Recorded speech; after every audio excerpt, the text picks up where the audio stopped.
বিভীষিকাময় বিপর্যয় নেপালে বাড়ছে পশ্চিমবঙ্গ থেকে নিখোঁজের সংখ্যা। নিখোঁজদের মধ্যে প্রয়াত মুকুল রায়ের পুত্রবধূ, রাজ্য বিদ্যুৎ পর্ষদের প্রাক্তন জেনারেল ম্যানেজার। যত সময় কাটছে নিখোঁজদের ঘিরে ততই বাড়ছে উদ্বেগ। হেল্পলাইন চালু করল রাজ্য সরকার। নেপালে বিভীষিকা, আচমকা হড়পাবান, বহু মৃত্যু, নিখোঁজও প্রচুর। নিখোঁজ পশ্চিমবঙ্গেরও অনেকে।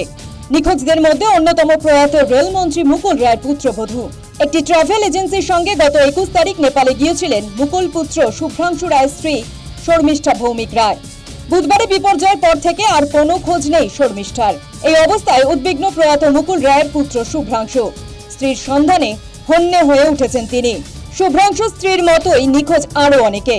হিমালয়ের দেশে বিপর্যয় নেমে আসতেই হারিয়ে গিয়েছেন পাটুলির বাসিন্দা অমরনাথ পাল। শুভ্রাংশুর স্ত্রীর মতোই তিনিও 21 তারিখ কৈলাস মানস সরোবর যাত্রা করেছিলেন। নেপাল হয়ে কৈলাস মানস সরোবর যাওয়ার কথা ছিল তার। 23 তারিখ শেষবার আত্মীয়দের সঙ্গে কথা হয়েছিল রাজ্য বিদ্যুৎ পর্ষদের প্রাক্তন জেনারেল ম্যানেজার অমরনাথ পালের। তারপর থেকে আর কোনো যোগাযোগ হয়নি। অমরনাথের খোঁজে উৎকণ্ঠা বাড়ছে। আমার পিস্তত দাদা হয়। স্যাটারডেতে উনি কাঠমান্ডুতে গিয়ে একটা হোয়াটসঅ্যাপ করেছিলেন যে reach Kathmandu safely at around PM। এটাই লাস্ট কমিউনিকেশন। তারপরে মার সাথে কথা হয়েছিল, সেদিনই কথা হয়েছিল।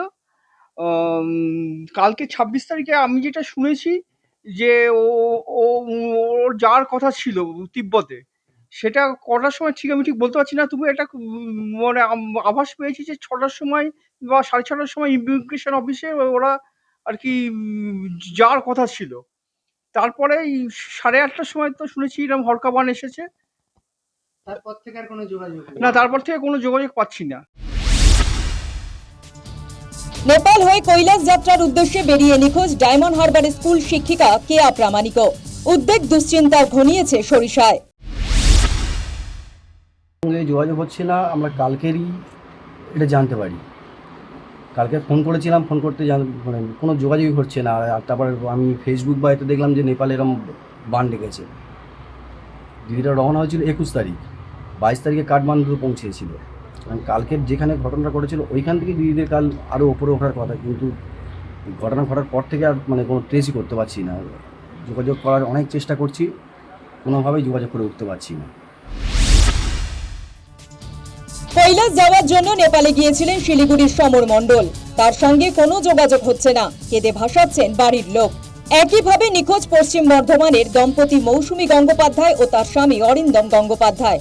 যদিও ট্রাভেল সংস্থা চলো যাইয়ের তরফে দাবি করা হচ্ছে, গঙ্গোপাধ্যায় পরিবারের তরফে তাদের জানানো হয়েছে ছবি দেখে মৌসুমীর খোঁজ মিলেছে।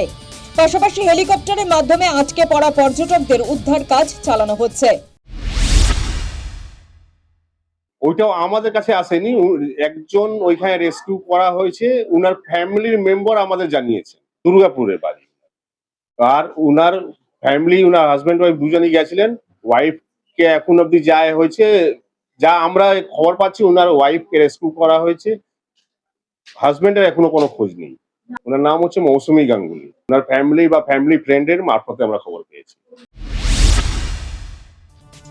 ফলে এখনো স্পষ্ট নয় নেপালের বিপর্যয়ের পর পশ্চিমবঙ্গের ঠিক কতজন এখনো পর্যন্ত নিখোঁজ। এই অবস্থায় রাজ্যের পুরমন্ত্রী অগ্নিমিত্র পল জানিয়েছেন, বাংলা থেকে নিখোঁজের সংখ্যা 100-রও বেশি। সাংঘাতিক এবং ভয়াবহ, মানে শিউরে উঠে এই ভিডিওগুলো দেখলে শিউরে উঠছে আমরা সবাই। এবং আজকে পশ্চিমবঙ্গ থেকে প্রায় 105 বা 10 জন লোক নিখোঁজ, এবং দুর্গাপুর থেকেও আপনি বলছেন 5 জন পাওয়া যাচ্ছে না। মানে এটাই বিধাতার বোধহয় কি বলবো, রাগ বা নেচার্স ফিউরি যাকে বলে। এর জন্য একটি নাম্বার দেওয়া হয়েছে, অফকোর্স হেল্পলাইন নাম্বারও করা হবে। আমাদের নেপালের পাশে সবসময়, নেপাল আমাদের বন্ধু দেশ, সবসময়তে ভারতবর্ষ নেপালের পাশে ছিল, আছে, থাকবে। ফলে উদ্বেগ বেড়েছে। এই অবস্থায় বিপর্যয় পরবর্তী নেপালের পরিস্থিতির ওপর কড়া নজর রেখেছে রাজ্য। নেপালে ভারতীয় দূতাবাসের হেল্পলাইন নম্বর দেওয়া হয়েছে। ভবানী ভবনের তরফেও পৃথক মোবাইল ও ফোন নাম্বারও দেওয়া হয়েছে। ঠিক আছে মোর দ্যান কলকাতায় রাখা হয়েছে। কালকে পুরো রাত্রি চলেছে। আমি শেয়ার করে দিচ্ছি ভিডিও, কন্ট্রোল রুম পুরো ফাংশন। আমরা কাছে আছি, বাড়িগুলো চন্দননগর এবং কলকাতা।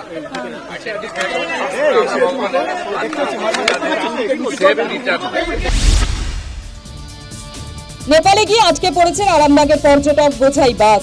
তবে যাত্রীরা নিরাপদে আছেন। এই অবস্থায় পর্যটকদের নিয়ে বাসটি দ্রুত ফিরে আসুক চাইছেন বাস মালিক। News time.